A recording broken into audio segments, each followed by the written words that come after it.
Con lo que vamos a seguir es hablando un poco de por qué diseñar experimentos. Entonces pensemos que queremos llegar y medir el efecto de algo, esto que estamos viendo acá en pantalla. Queremos probar un componente químico y queremos ver si esto afecta la masa muscular de ratones, porque eventualmente eso se llegaría a probar en seres humanos. Entonces, queremos ver si esto causa un efecto. Entonces, vamos a agarrar este elemento químico, vamos a dárselo a 100 ratones de laboratorio y después de dárselo, resulta que se murieron 12 ratones, lo cual puede ser preocupante. Entonces, nos empezamos a cuestionar por qué ocurrió esto. ¿Habrá sido el químico? Eso sería lo que nos preocuparía a nosotros como investigadores. ¿Habrá sido que tenían el conjunto de ratones una enfermedad y eso hizo que se murieran? ¿Habrá sido algo en la comida que los envenenó? Y a lo que podemos concluir de lo que podemos concluir de este escenario es que si queremos evaluar el efecto del químico en algo y lo hacemos de esta manera y pasa algo malo o un efecto inesperado, no logramos identificar si fue nuestro químico o un agente externo. Un experimento planteado de esta parte no nos permite llegar a una conclusión. Entonces, diseñamos experimentos para poder llegar a derivar conclusiones de esta clase de situaciones, para poder medir el efecto de algo que queremos medir. Entonces, un mejor planteo para este mismo experimento que les acabo de mencionar es, hagamos algo, no se los demos todo el químico a los 100 ratones, vamos a agarrar la población de ratones y la vamos a partir a la mitad y vamos a tener 50 ratones de un lado y vamos a tener otros 50 ratones en otro lado por aparte. Y estos grupos les vamos a poner nombre, grupo A y grupo B. Entonces, ¿qué vamos a hacer con este químico que les estaba comentando? Vamos a agarrar a uno de estos grupos y le vamos a dar el químico y al otro grupo no le vamos a dar nada. Al grupo que le damos el químico se va a llamar grupo experimental. Al grupo que no le damos el químico se va a llamar grupo de control. Realizamos el experimento y tomamos nota. ¿Qué, qué información interesante podríamos tomar de este escenario? Si al grupo experimental, si todos los ratones que se mueren son del grupo experimental, uno tiene un fuerte argumento para intuir de que puede ser el químico el que ocasiona el problema. Si se llega y se da una situación de que de los 12 ratones que se mueren en total, 4 son del grupo de control y 8 son del experimental, pues todavía ahí la estadística podría decir de que es indiferente el efecto del químico. O incluso si fueran mitad y mitad, esto es más claro. O más extraño aún, podría ser de que todos los ratones que se mueran sean del grupo de control, del grupo que no se les dio nada. Entonces, más bien podría ser de que el químico los hace más fuerte. Entonces, vean como pues un experimento sencillo como lo es medir el efecto de un químico, lo podemos plantear de manera tal de que podemos derivar conclusiones del efecto que éste tiene en una población. Entonces, esto es parte de lo que nosotros vamos a estar tratando acá.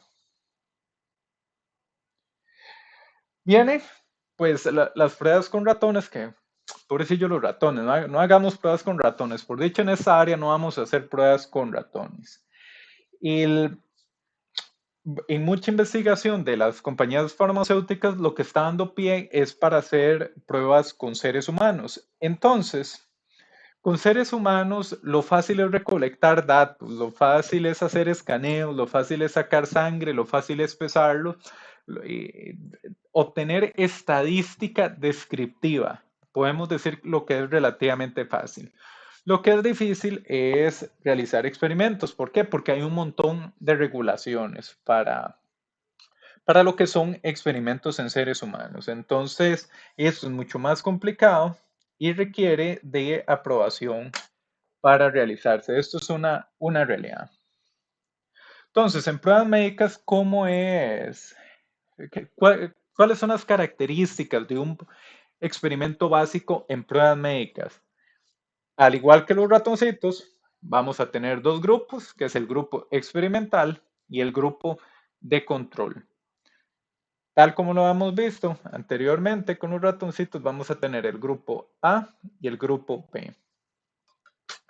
Entonces, en este caso, pues, dado que los seres humanos son conscientes, y, pues resulta que el hecho de que ellos perciban de que no están tomando nada puede afectar, y de hecho las referencias dicen que afectan el cómo se sienten. Por eso es que se les da placebos. Ellos no saben si están tomando el tratamiento experimental o si no lo están tomando. Si no les dieran nada, pues sería muy evidente que no lo están tomando. La gracia es que el paciente no tenga esta información. Y esto es lo que se llama acá con experimento ciego.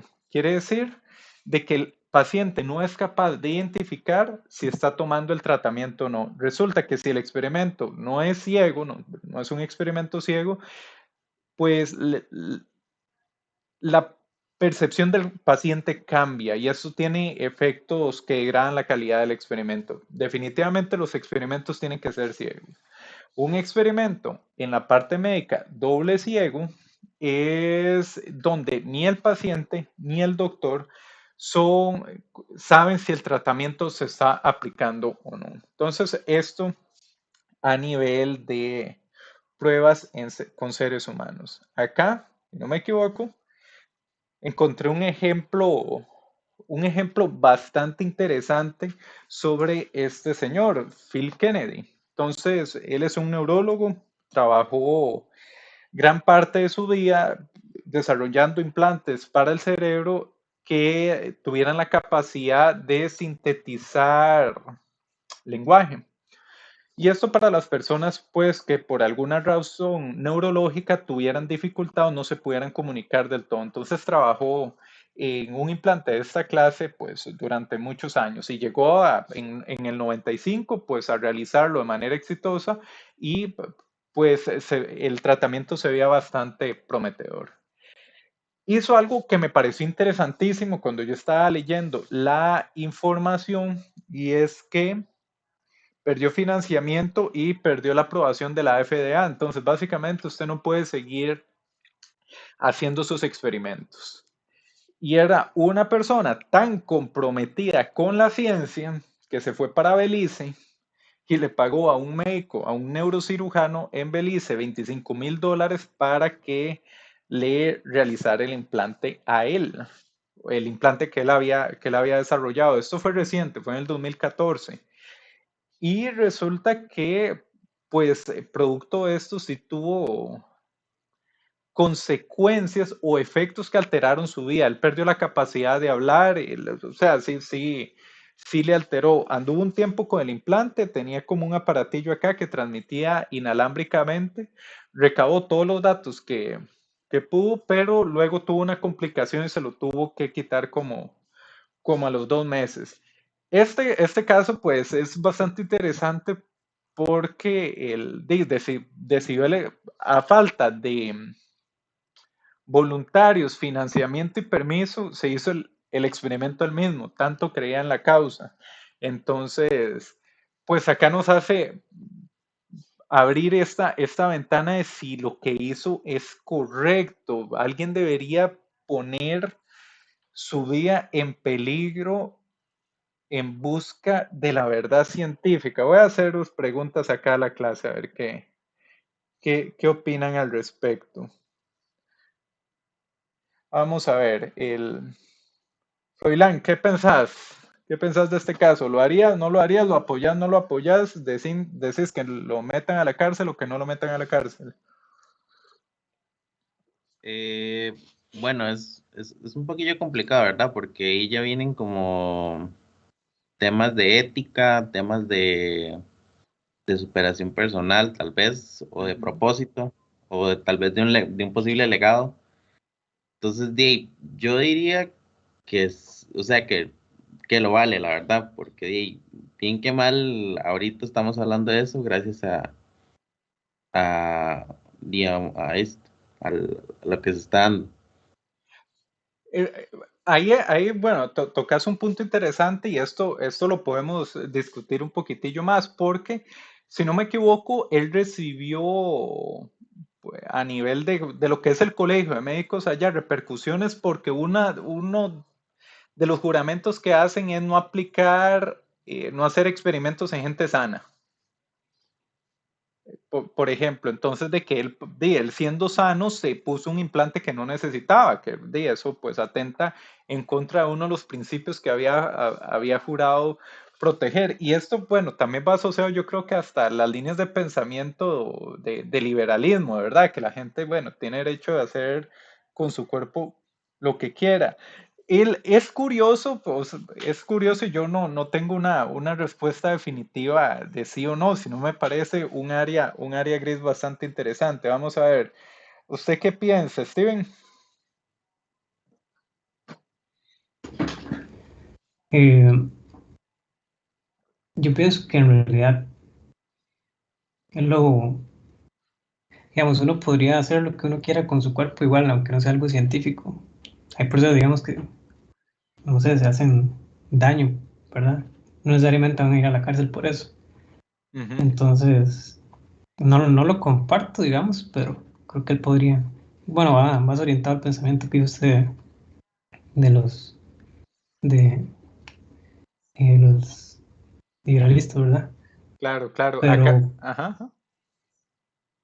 pero no, creo que desde el punto de vista como legal o algo así, pues igual podrían poner una ley o algo así, pero igual la gente lo podría llegar a hacer ilegalmente.